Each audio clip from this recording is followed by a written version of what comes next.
Assalamualaikum warahmatullahi wabarakatuh. Bismillahirrahmanirrahim. Alhamdulillahirabbil alamin. Wassalatu wassalamu ala asrofil anbiya'i wal mursalin Sayyidina wa maulana Muhammadin wa ala alihi wa sahbihi ajma'in, amma ba'd.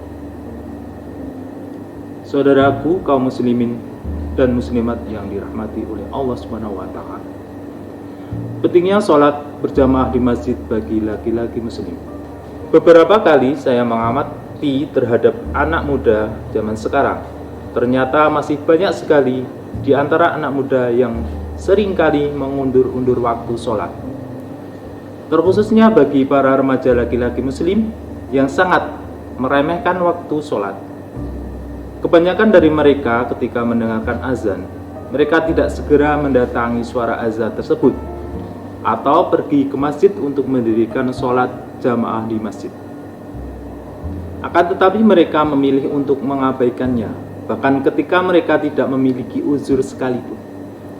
Mereka memilih untuk melanjutkan kegiatan mereka yang bukan uzur, dan ujung-ujungnya mereka mendirikan sholat ketika waktu sholat pada waktu tersebut sudah akan berakhir. Dalam surah At-Taubah ayat ke-18, Allah Subhanahu wa taala berfirman, Innama ya'muru masajidallahi man amana billahi wal yaumil akhiri wa aqamas salata wa ataz zakata wa lam yahsa ilallah fa'asa ulaika ayakunu minal muhtadin. Sesungguhnya yang memamurkan masjid Allah hanyalah orang-orang yang beriman kepada Allah dan hari kemudian, serta tetap melaksanakan sholat, menunaikan zakat, dan tidak takut kepada apapun kecuali kepada Allah Subhanahu wa taala. Maka mudah-mudahan mereka termasuk orang-orang yang mendapat petunjuk. Dari ayat tersebut dapat kita ketahui bahwa orang-orang yang memakmurkan masjid adalah orang-orang yang melakukan segala aktivitas ibadah di dalam sebuah masjid. Ibadah-ibadah yang dimaksud adalah sholat, iktikaf, membaca Al-Quran, zakat, infak, pengajian, dan majelis ilmu, dan lain-lain. Maka sholat berjamaah 5 waktu di masjid bagi laki-laki adalah termasuk bentuk memakmurkan masjid.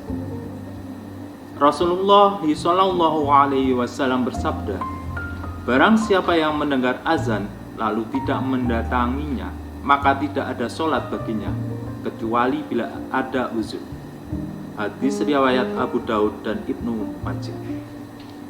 Berdasarkan hadis Rasulullah SAW tersebut, kita mengetahui barang siapa yang ketika mereka mendengarkan suara azan, akan tetapi mereka memilih untuk tidak mendatangi suara azan tersebut, ketika tidak memiliki uzur, maka sholat yang ia kerjakan pada waktu itu tidak dianggap sebagai ibadah sholat.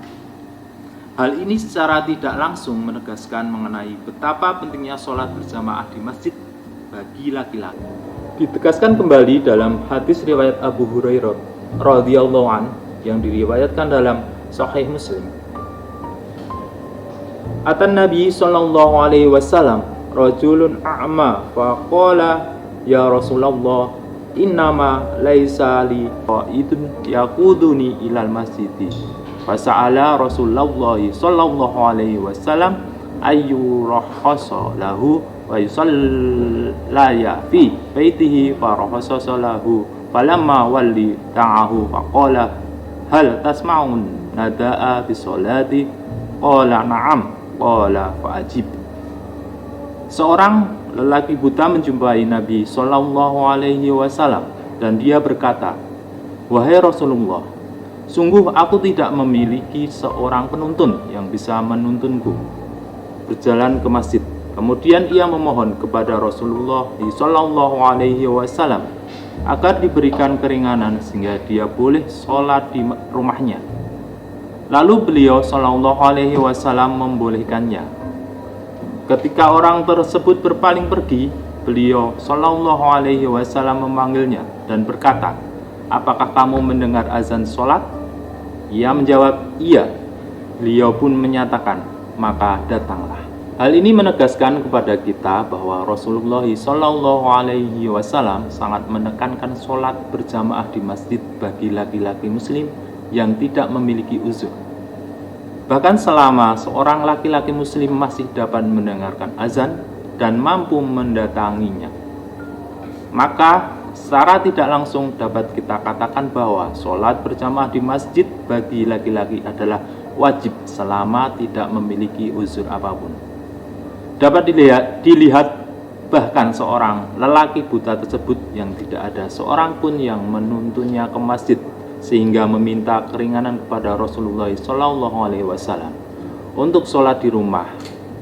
Akan tetapi tetap saja Rasulullah Shallallahu Alaihi Wasallam masih menekankan laki-laki buta tersebut untuk mendatangi suara azan atau ke masjid karena masih mampu mendengar dan masih dapat berjalan mendatanginya. Saudaraku kaum muslimin dan muslimat yang dirahmati Allah Subhanahu wa taala. Semoga Allah Subhanahu wa taala senantiasa memberikan hidayahnya kepada kita semua untuk selalu taat menjalankan perintahnya dan menjauhi segala larangannya. Akhirul kalam, wabillahi taufik wal hidayah.